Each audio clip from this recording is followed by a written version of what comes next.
Hey guys, John Dingus here. Uh, Sorry I haven't uploaded in a while. It's been a minute. I've been pretty busy with a variety of things, but most importantly, I've been playing a lot of Dead Estate.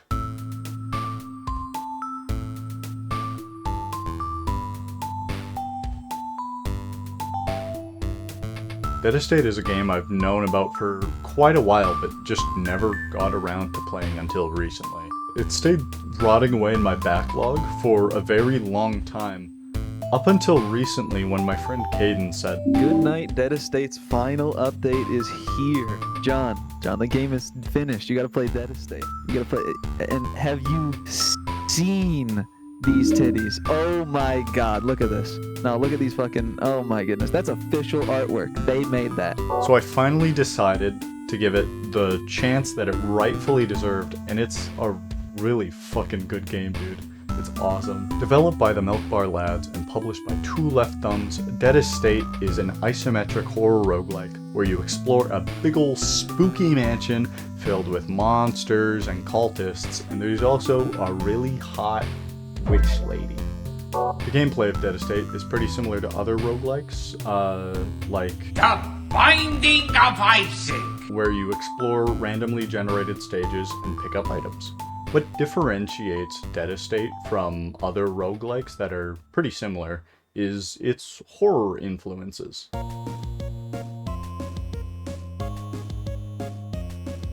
Now, horror and roguelike might sound like a bit of a strange mix of genres, but it actually synergizes surprisingly well.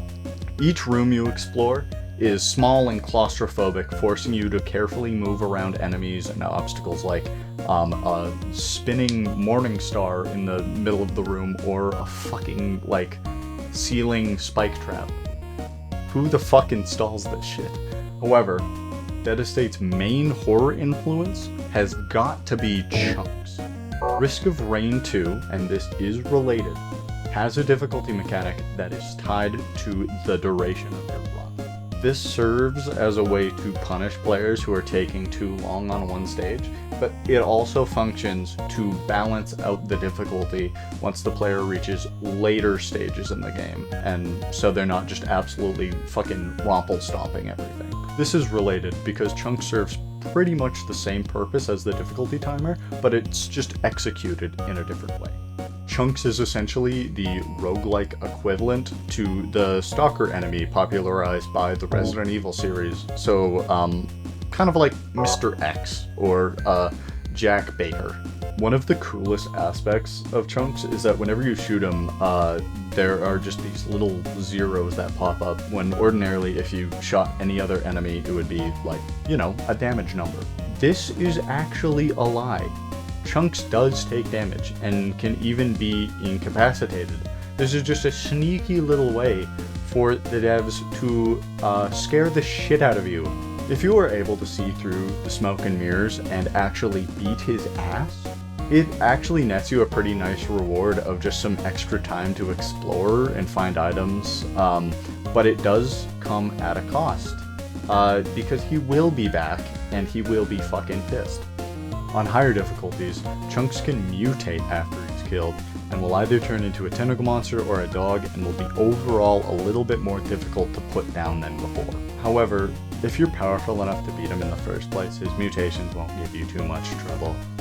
Dead Estate is actually really good at power scaling over the course of a run. Similar to games in the survival horror genre, you start off a run pretty fragile, either not having much agility, damage, or health. Over the course, you will get more powerful, but it does feel properly. Ugh. Look at my water, dude. Holy. If you decide to play the game for a while, you will likely unlock the hot witch lady, Cordelia, as a playable character. If you decide to complete a run with her, the game really begins to open up, offering a lot more.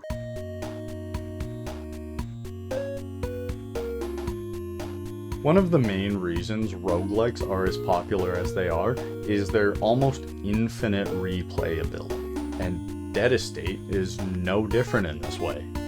According to the Steam page, Dead Estate has around 300 items and 150 weapons that always will keep subsequent runs feeling fresh. However, the most replayability comes from the cast of characters. Dead Estate has 10 playable characters, all with pretty distinct and unique gameplay. Each character also has a bunch of outfits, and they're usually inspired by other pieces of media. One of my favorites being Fuji's Senator Armstrong outfit from Metal Gear Rising. Anyways, you'll start the game with only 2 characters, Jeff and Jules. Jeff being a way slower character, but with a big health bar, and Jules being very fast and run and gun type gameplay. After a handful of runs with them, you'll likely unlock some of the alternate characters, and that's where the gameplay starts to get a bit more varied. One of my favorite characters is Lydia. Lydia's gameplay is all about being a greedy grinner and stacking paper. But you are also constantly losing money and will die if you go broke. This requires you to have constant cash flow and budget the money that you do have at shops. If that isn't really up your alley, there's like 9 other characters to try. Another good one is Boss. She'll just fucking toss out explosives and everything immediately dies. If you continue playing the game for a while, and you start to find that a particular character is getting a bit bland for you, you can always spice it up with curses. Curses are these little modifiers for each character that give them a buff and a counter debuff. Curses are a great way to add a little bit more gameplay variety to each character and keep the game replayable. A lot of the time for curses, the positive attributes will like so heavily outweigh the negative. Like Boss has a curse where it switches out her sticky bombs for a fucking triple bazooka, and the negative side is like slower firing rate. This means absolutely fucking nothing because she has a triple bazooka. There are also a variety of general curses that aren't character specific, and you get these from doing challenge runs. I feel like challenge runs are pretty self-explanatory. They are special character-specific runs that alter gameplay in very unique and special ways. If you've played all of the main game and done all of the challenges, Dead Estate also has a more traditional survival horror mode called Assignment Anya. In Axel's intro cutscene, Anya appears as like a background actress that seemingly gets zombified and killed before Axel runs away. Anya started as kind of just a minor side character, but then the devs got really attached to her and gave her her own side story. Assignment Anya is pretty short and follows a lot of the typical survival horror tropes, but also has some really good moments, like walking into a room full of cultists, or being chased by the Cordelia mimic that scared the ever-living shit out of me. Though Dead Estate doesn't really need much story other than just a bunch of people who find themselves at an evil residence, having those little details really goes a long way. For instance, you can find a note that details rooms of the mansion have been moving around, giving an explanation to why the layout of a floor is different in between 2 runs. This is obviously just because floors are randomly generated, but the fact that the devs thought about a lore explanation just shows how passionate they are about Dead Estate.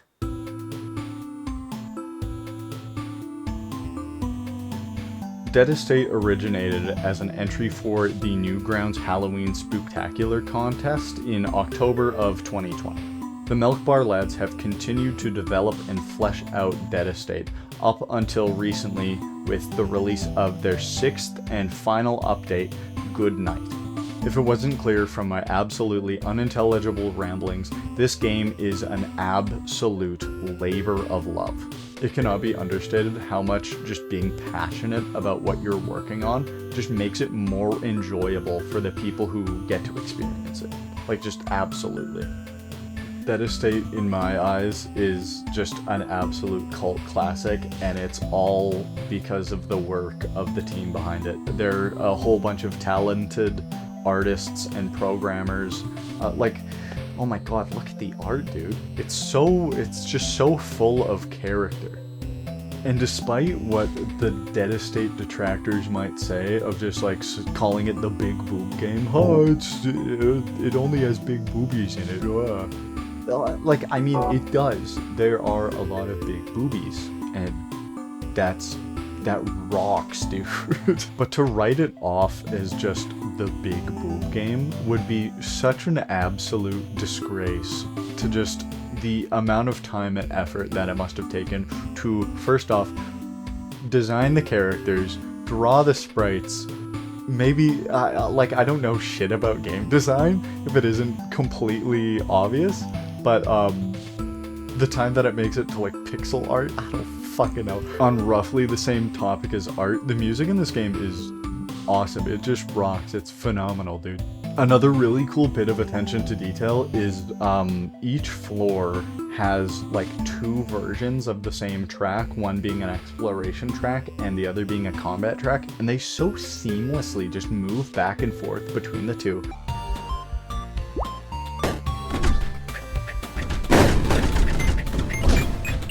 Anyways, Dead Estate is just an absolute banger of an indie game. Like, I never used to really be into roguelikes until very recently when I started playing Dead Estate. This shit is just so good, dude. This game needs more love. Like, it's got such a small cult fan base, and like, I want to see more people enjoy it.